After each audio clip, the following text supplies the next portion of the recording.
Olá, seja bem-vindo, seja bem-vinda a mais um vídeo aqui no nosso canal, onde a gente trata de questões relacionadas à saúde mental, bem-estar. Bem, hoje eu quero falar com você sobre a filosofia que dá a base do entendimento para as ações humanas. Especialmente hoje, nós falaremos sobre a ansiedade social. Então, se você tem interesse em saber como a terapia de aceitação e compromisso funciona, em que base filosófica ela está ancorada, hoje eu vou falar sobre contextualismo funcional. O contextualismo funcional é uma releitura do behaviorismo, ou seja, da ciência do comportamento. É uma maneira de transmitir os conhecimentos adquiridos e acumulados a partir de anos de pesquisa, estudo, prática clínica. Então, é uma maneira de transmitir e de aplicar todo esse conhecimento de uma forma mais acessível, de uma forma em que os leigos, aqueles que não são profissionais, compreendam a linguagem que se fala, a linguagem que o terapeuta, que o cientista, que o pesquisador utiliza para tratar de questões relacionadas a o entendimento do comportamento humano.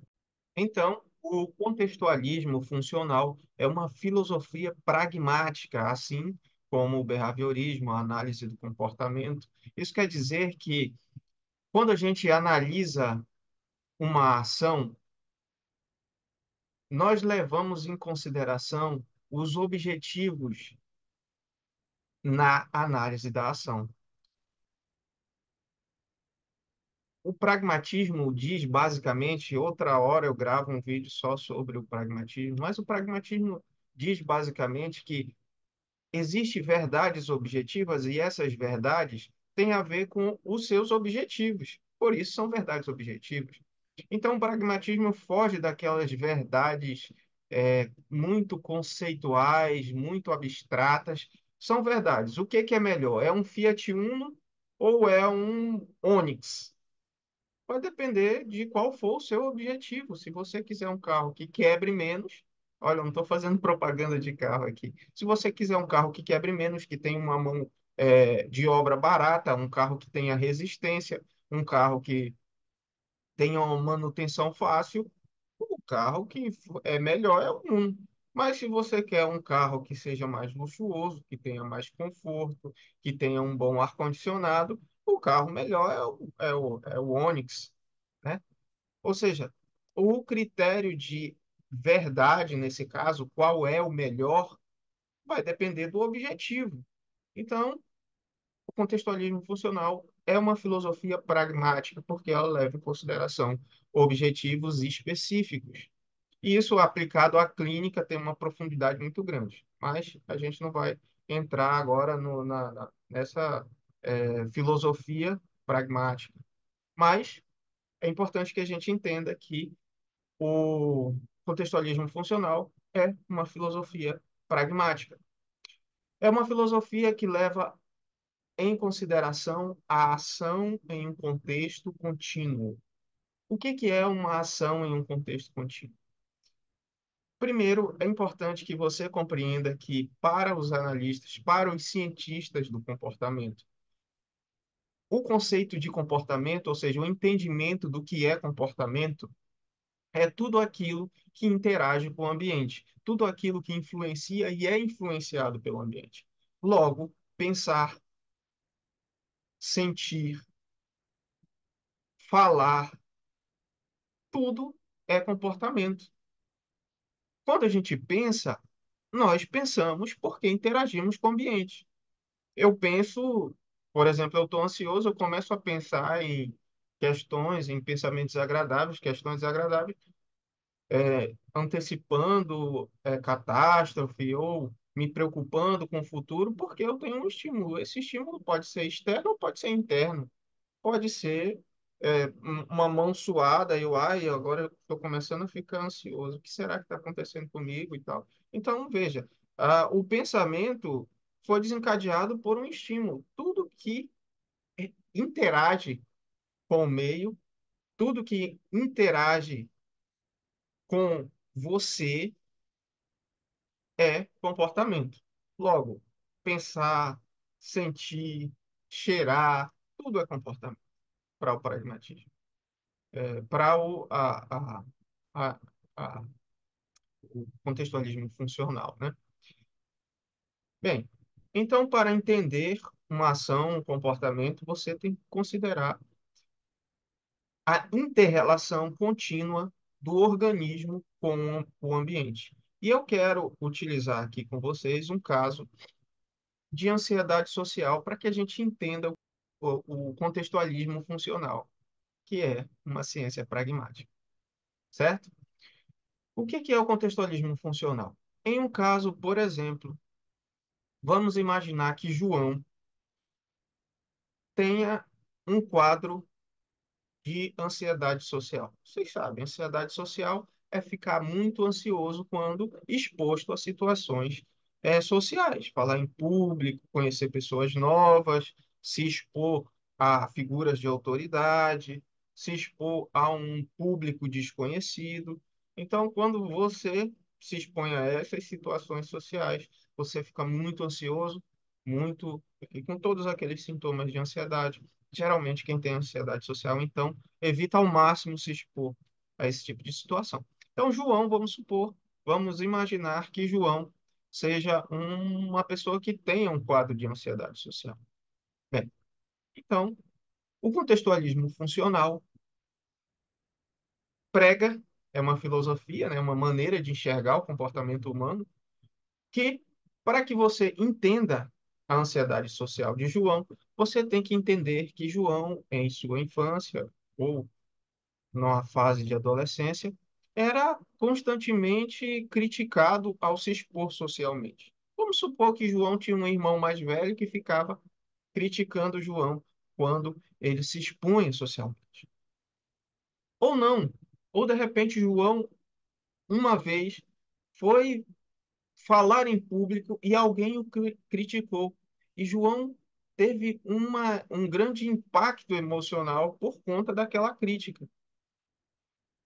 Isso fez com que João ficasse receoso ao se expor. Então, João começa a evitar situações sociais que, para que ele não fosse colocado em uma situação de ameaça, porque para João ser criticado é uma ameaça à sua dignidade. Então, João começa, ao decorrer da sua história, evitar situações sociais.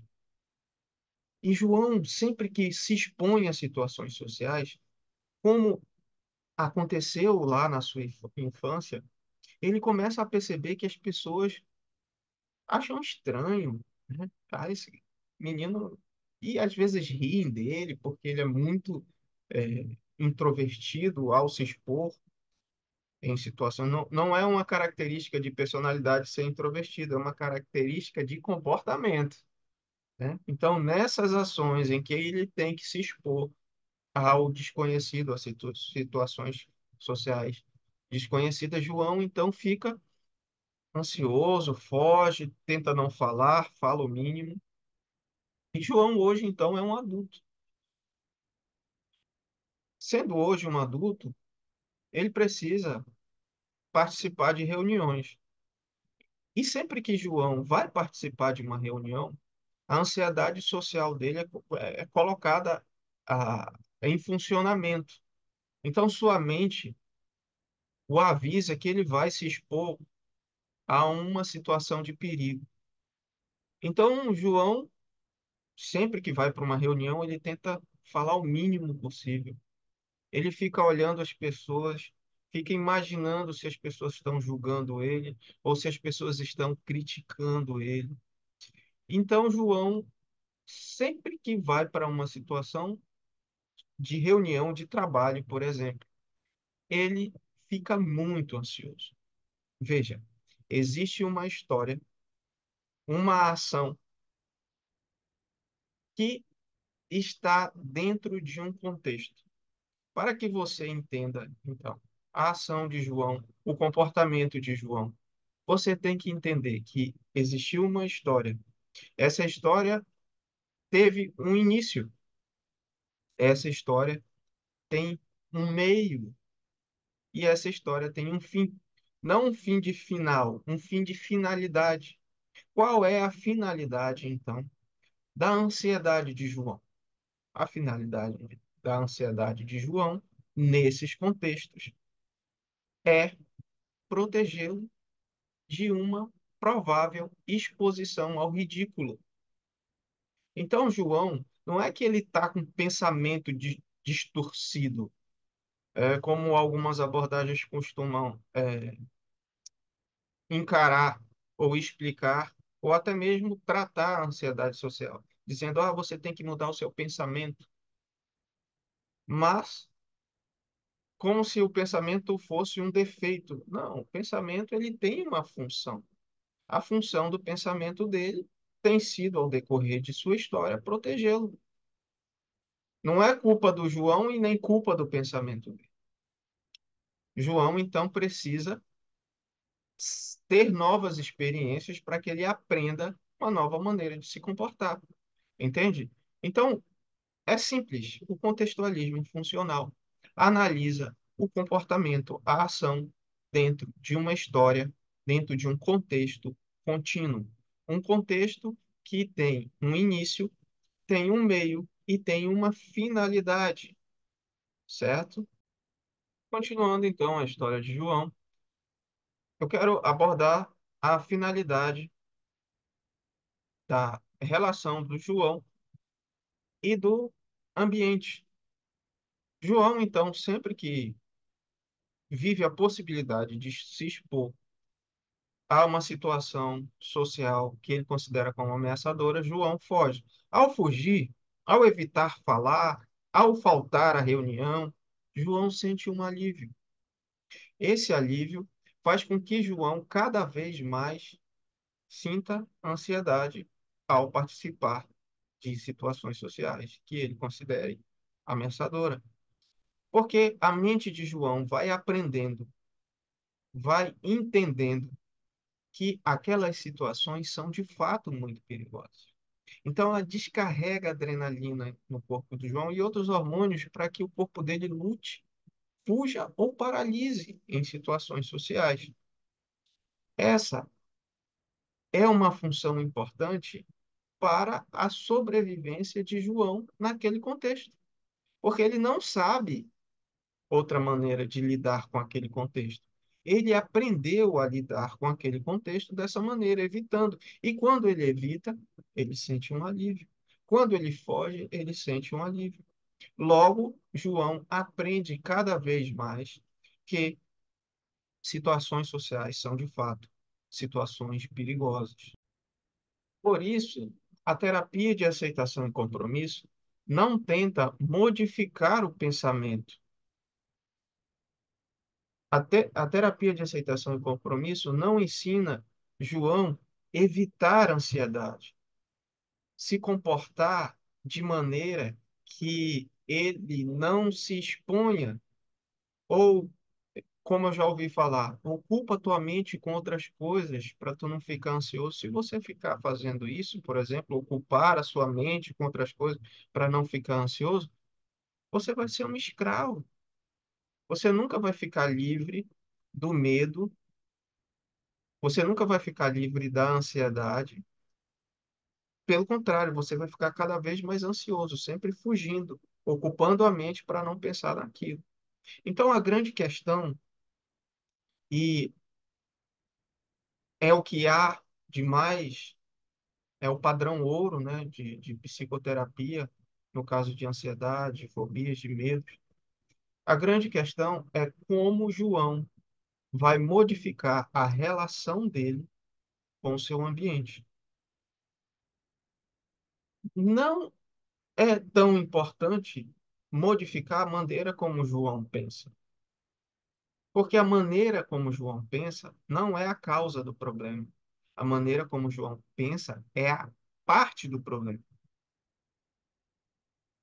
Você viu né? A gente entendeu que o problema teve uma origem e a causa desse problema não é uma causa única, ela é fruto de uma história, de um aprendizado contínuo, de uma interrelação do organismo João com o ambiente em que ele está inserido e com o ambiente que ele esteve inserido.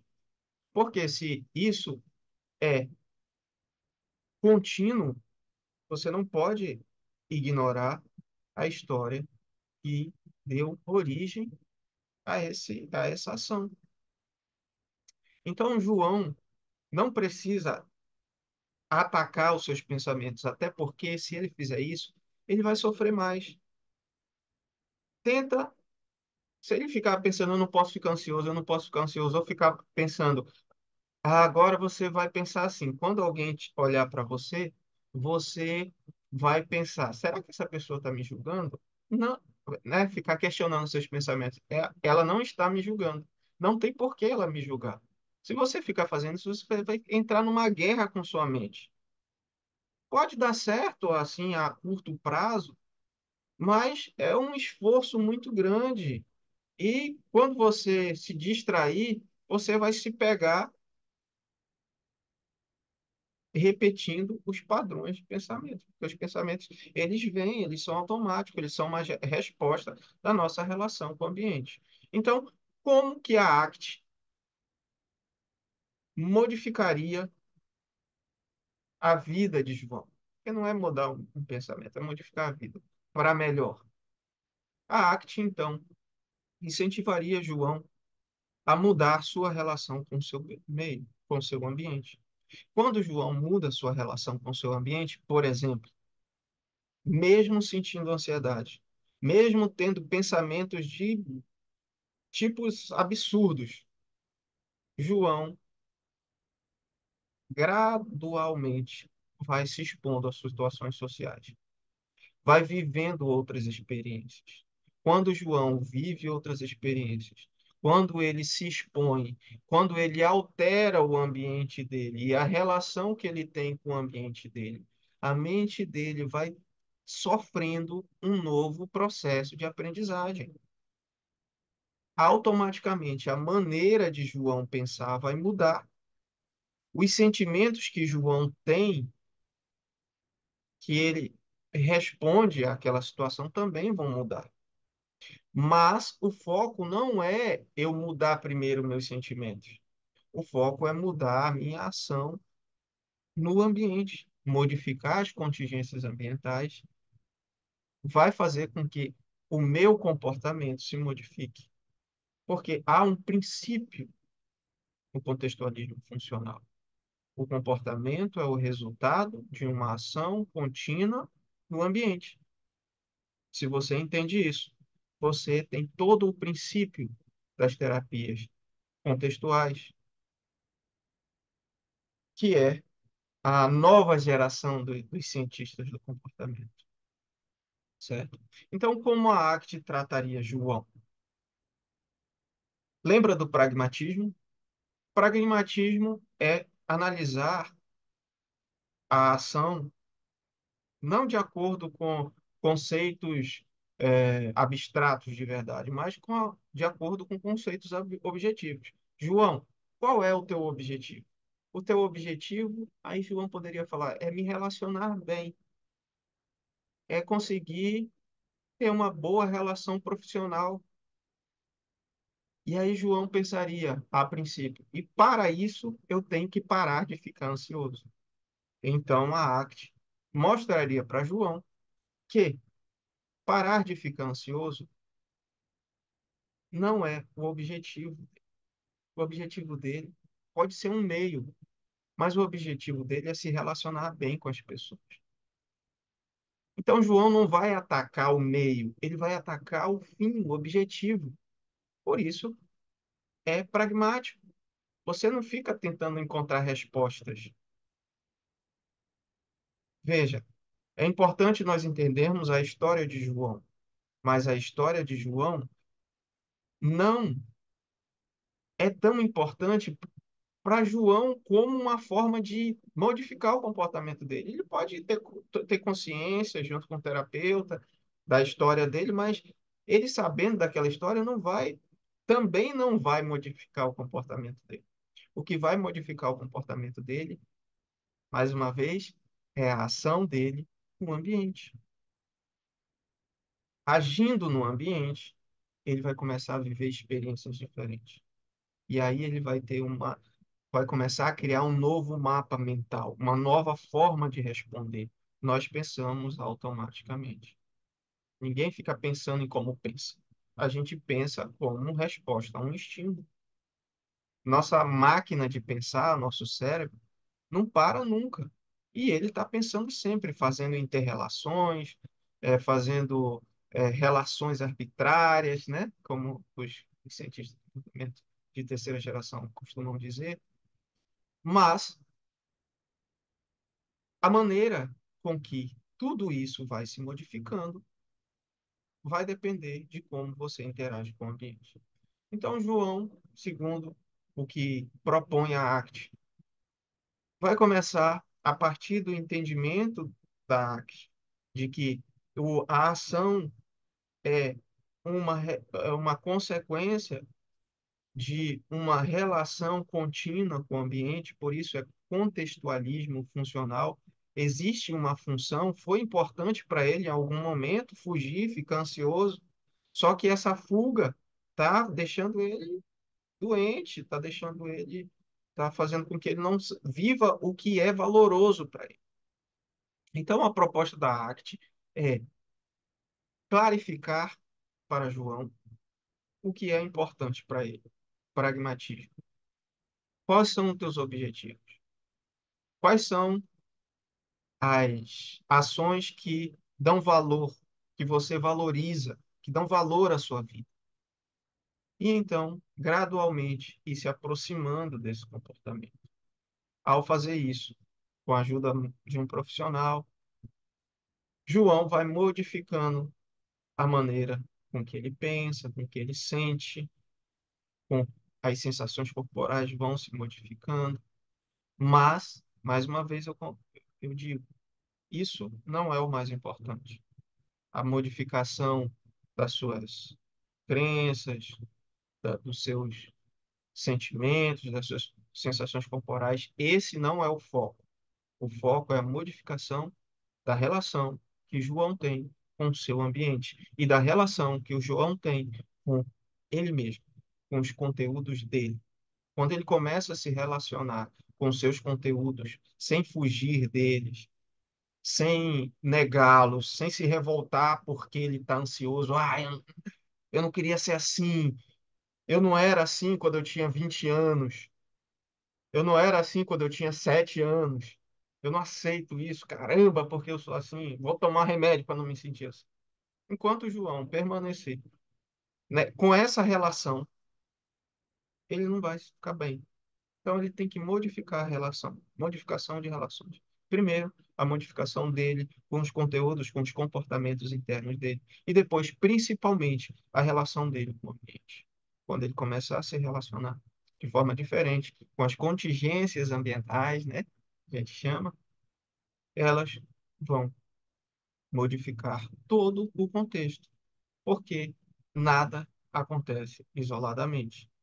Tudo acontece dentro de um contexto, participando de uma história, e esse contexto, essa história é contínua. E esse contexto, essa história e essa resposta tem uma função. É um contextualismo funcional. Segundo a terapia de aceitação e compromisso e as terapias contextuais de terceira onda, ou seja, os cientistas do comportamento de última geração, entendem a ação dentro de uma história, de um contexto contínuo.